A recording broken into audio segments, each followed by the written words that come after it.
Hey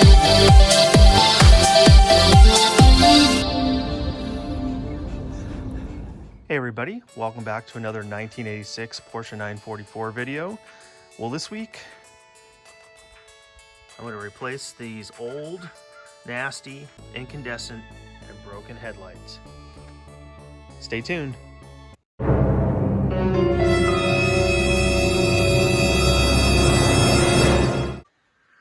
Alright, to start out, I need to remove this headlight door, as it's called, this exterior trim. And it looks like there's one screw at the bottom. I think these at the top are for adjusting. If I remember correctly, release that screw and this will pop off.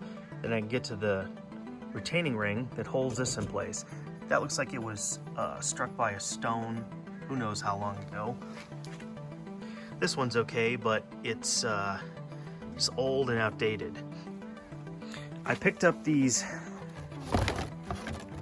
inexpensive H4 housings right there because I want them to look similar, maybe just a little cleaner. These came with these LED lamps. These look like they're super cheap. I don't have a lot of faith in them, but I'll give them a try.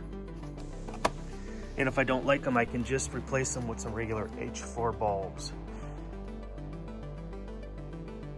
All right, let's get started. All right, yeah, it was just that one screw holding that on. And now that's an adjuster screw right there. So there's one here and one here. It looks like it may be it, holding this retaining ring on. So I'll go ahead and pop that off. And I'm gonna kind of clean inside of here while I have this off and clean up this headlight door, this plastic, before I put everything back together. Okay, I got the old bulb out of there, and this was actually on there very tight, but you can see it's pretty dirty. And of course it's starting to rain. Even though the sky looks blue, we're getting some sprinkles, so I'm gonna have to work fast. Well, I got the LED installed. It was a little bit tricky. And that dust cover is not gonna fit over the top of this. But these are supposed to be waterproof. I guess the only thing I'd be worried about might be moisture inside the housing itself. So I'm gonna go ahead and plug this in and install it.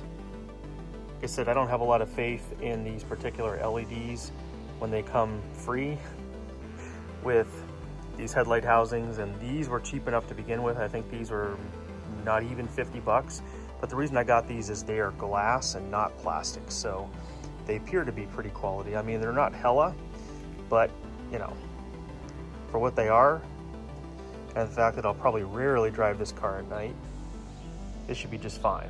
Let me get this installed. Got the driver's side installed. I'm going to turn on the lights now, and so you can see the difference.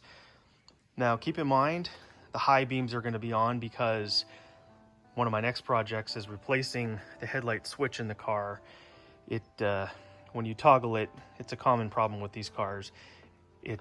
Only the high beams stay on. So I do have another switch, so I just need to pull the steering wheel off and change that out. But for right now, let's take a look at new versus old. Well, I'm pleasantly surprised. I don't know what the color temperature of that light is, but I'm actually very happy with it. I was hoping it wouldn't be too high of a number, but those look like they're pretty much pure white, so maybe they're 5000 K, not sure, but I know compared to the old one, it looks terrible. So let's switch this one out. There they are. Pretty happy with the way they look, actually. Much better than those old things. I like the period look that these have going. I like the fact that they're not too blue. Put off a good light. Of course, I'll have to drive it at night once I get the high beam switch fixed, but that should definitely help a lot. Not bad for 50 bucks or so. Anyway, that'll pretty much do it for one more project. Lots of projects to go. The weather's been kind of killing me lately because it's raining and, you know, with the whole lockdown thing. I have all these parts. I guess I could be working on it. Anyway, that'll do it for this week. I'm gonna clean up this mess and admire the headlights. So until next time, we'll catch you on the flip side.